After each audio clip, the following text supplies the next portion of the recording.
Hello friends. आज आज जो हमने काफ़ी बनाया है, मीडिया बनाया है, तो मीडिया को बनाने के लिए पहले यही है कि पहले हमने जो है उसके वाटर फॉर्म में आता है।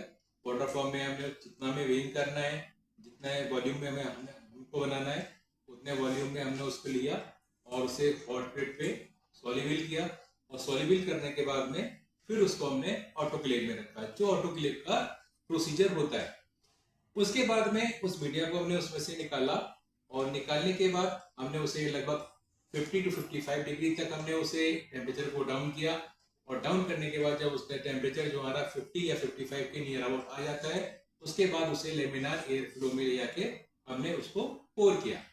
पोर करके आज हमने जो है ये मीडिया बनाया है। आप इसको देख सकते हैं मीडिया को कि ये मीडिया है। ये इधर जो प्लेट्स रखी हैं क्लेट की हैं, ये क्लेट्स की प्लेट्स हैं, ठीक है। स्पेशली फॉर यूरिन कल्चर के लिए होती है, यूज होती है। और उधर जो प्लेट्स रखी हुई हैं वो सारी हमारी जो है एमएचए की प्लेट है, मूलर हिंडन आकार की हैं, जिनमें हम एबीएसटी लगाएंगे।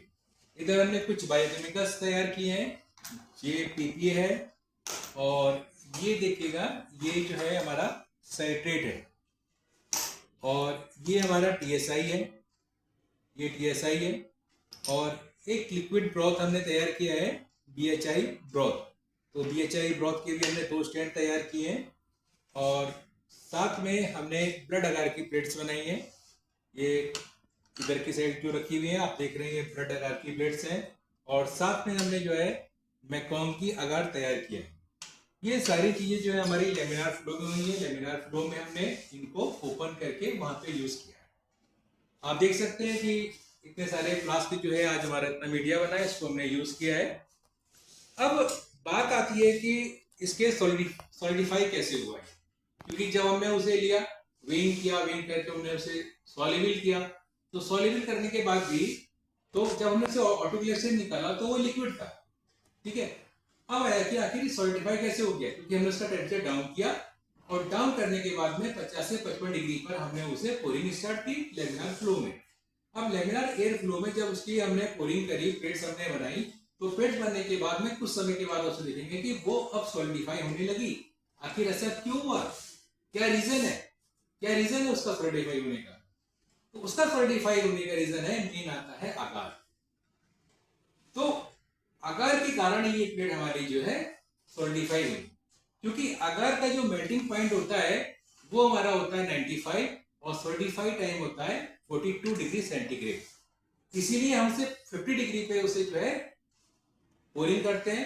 पोरिंग करने के बाद जब उसका टेम्परेचर डाउन होता है तो प्लेट हमारी जो है सॉलिडिफाई होने लगती है। तो जो हमारा सॉलिड मीडिया होता है उसके अंदर अगार की जो परसेंटेज होती है वो 1.5 से लेके 2% होती है।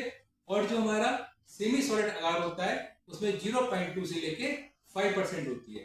तो आज हमने जो है मोस्टली हमने जो है जो बनाया है सब सॉलिड बनाया रखा है, ठीक है। और एक हमने लिक्विड बनाया है कि जो बीएचआई ब्रॉथ है। और इस बीएचआई ब्रॉथ जैसे कि नाम से क्लियर है कि इसके अंदर अगार नहीं होता है, इसीलिए आप देख सकते हैं कि ये सॉलिडिफाई नहीं हुआ। तो मेन रीजन यही है कि जो सॉलिडिफाई है वो हमारे अगार के कारण होता है, ठीक। तो आज अगार के कारण ये सारी की सारी प्लेट्स हमारी बन चुकी हैं और ये सब सॉलिडिफाई हो गई हैं।